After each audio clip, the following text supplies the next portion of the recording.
विपक्ष का तो काम है कुछ न कुछ कहना, लेकिन आप देखेंगे कि 15 वर्षों में जो बिहार का कायाकल्प हुआ है वो एनडीए सरकार की देन है।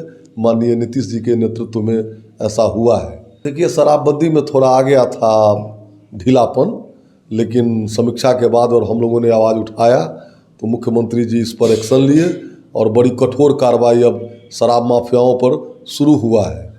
रही बात विधानसभा में बोतल मिलने की, तो कहीं कोई ला करके बोतल रख सकता है और सरकार की बदनामी करा सकता है। चलिए, मुख्यमंत्री का कारकेड आ रहा था, वो जब पहुंचे तो एसपी कलेक्टर गुजरे।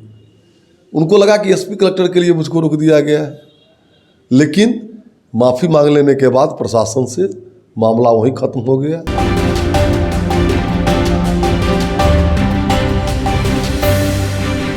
नमस्कार। राष्ट्रगान को लेकर अक्सर सियासत गर्मा जाती है, क्योंकि राष्ट्रगान को लेकर कई बार ये हवाला दिया जाता है कि संविधान इसके लिए बाध्य नहीं करता।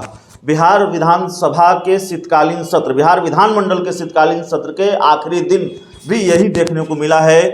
जब राष्ट्रगान गा रहे थे सदन के सदस्य, तो एआईएमआईएम के विधायकों ने राष्ट्रगान को नहीं गाया और यह कहकर यह तर्क दिया कि संविधान इसके लिए बाध्य नहीं करता है। इस तरह की बातें एआईएमआईएम के विधायकों ने कही। अब इसको लेकर भी बड़ा सियासी बवाल है, राजनीति गर्मा गई है। हमारे साथ बीजेपी के विधायक हरिभूषण ठाकुर बचौल सर हैं। सर, कैसे देखते हैं इस पूरे मामले को? और ये मामला पहला नहीं है, कई बार इस तरह के मामले सामने आते हैं। घोर आपत्तिजनक है, निंदनीय है, जितनी निंदा की जाए कम है।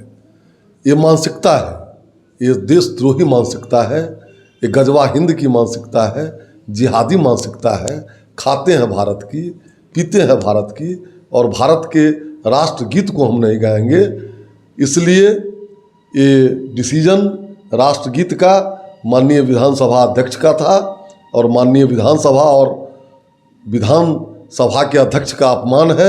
इसलिए इनकी सदस्यता रद्द की जाए। ये परंपरा है, लोकसभा में भी हो रहा है। लोकसभा में भी राष्ट्रगान से शुरू और राष्ट्रगीत से समापन होता है। बिहार में भी मैं धन्यवाद देता हूँ विधानसभा अध्यक्ष को, जिन्होंने ये परंपरा की शुरुआत की। ये उसमें भाग लिए, लेकिन बाहर आकर के इनका जो वक्तव्य है वह निंदनीय है। इनकी सत्ता समाप्त किया जाए, इन पर देशद्रोह का मुकदमा चलाया जाए। ये लोग इस देश को विभाजनकारी मानसिकता के लोग हैं। दो सवाल और जल्दी। ये विधानमंडल का शीतकालीन सत्र रहा, दो वजहों से चर्चा में रहा। एक तो अफसरशाही और एक शराबबंदी। ये दोनों ऐसे मुद्दे हैं जिसको लेकर बहुत सधे अंदाज में ही सही सत्ताधारी दल के लोग भी, सत्ताधारी खेमे के लोग भी सवाल उठाते रहे हैं। जीवेश मिश्रा प्रकरण को किस तरीके से देखते हैं? देखिए, ये जो हुआ उसमें कहीं न कहीं मिसकम्युनिकेशन गैप इसको कह सकते हैं। मुख्यमंत्री का कारकेड आ रहा था, वो जब पहुंचे तो एसपी कलेक्टर गुजरे। उनको लगा कि एसपी कलेक्टर के लिए मुझको रोक दिया गया है, लेकिन माफ़ी मांग लेने के बाद प्रशासन से मामला वहीं खत्म हो गया। आपका जो ये कहना है कि शासन तंत्र हावी है, इसमें कुछ सच्चाई भी है और कुछ फंसाना भी है। अगर सच्चाई है, ठीक है, कुछ हिस्सा फंसाने का है, लेकिन अगर सच्चाई है तो फिर ये चीज़ें कैसे दुरुस्त होंगी? क्योंकि विपक्ष बड़ा आक्रामक हो गया है कि जब सत्ताधारी पार्टी के लोग, खासकर सरकार के मंत्री, अगर इस तरह से आहत हैं, इस तरह के आरोप लगा रहे हैं, तो एक तरह से उसको पैमाना बता रहा है विपक्ष की। देखिए, बिहार में अफसरशाही का पैमाना क्या है? देखिए, विपक्ष का तो काम है कुछ न कुछ कहना, लेकिन आप देखेंगे कि 15 वर्षों में जो बिहार का कायाकल्प हुआ है वो एनडीए सरकार की देन है। माननीय नीतीश जी के नेतृत्व में ऐसा हुआ है, तो विपक्ष के पास कुछ है नहीं। विपक्ष के समय में उदाहरण तो और है ना सर, सत्ताधारी पार्टी जेडीयू कोटे से मंत्री मदन सहनी कह चुके हैं कि छोड़िए अधिकारी तो छोड़िए, चपरासी तक हमारी बात नहीं सुनता।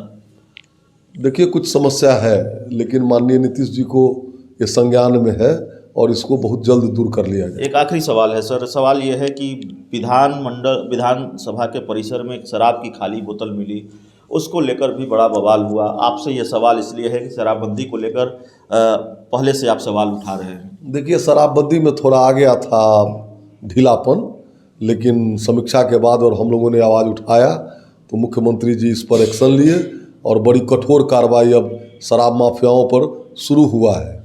रही बात विधानसभा में बोतल मिलने की, तो कहीं कोई ला करके बोतल रख सकता है और सरकार की बदनामी करा सकता तो है। चलिए, शराबबंदी पर जो हरिभूषण ठाकुर जी के तेवर हैं वो थोड़े नरम हैं, लेकिन जिस तरीके से AIMIM के विधायकों का मामला सामने आया है, गुस्से में हैं और आक्रामक अंदाज में अपनी बात रखी है। सीधे तौर पर कहा है कि ऐसे लोग तो देशद्रोही हैं, देशद्रोह का मुकदमा ऐसे लोगों पर होना चाहिए। इस पूरी बातचीत में इतना ही। उम्मीद है ये इंटरव्यू आपको पसंद आया होगा। बहुत बहुत धन्यवाद।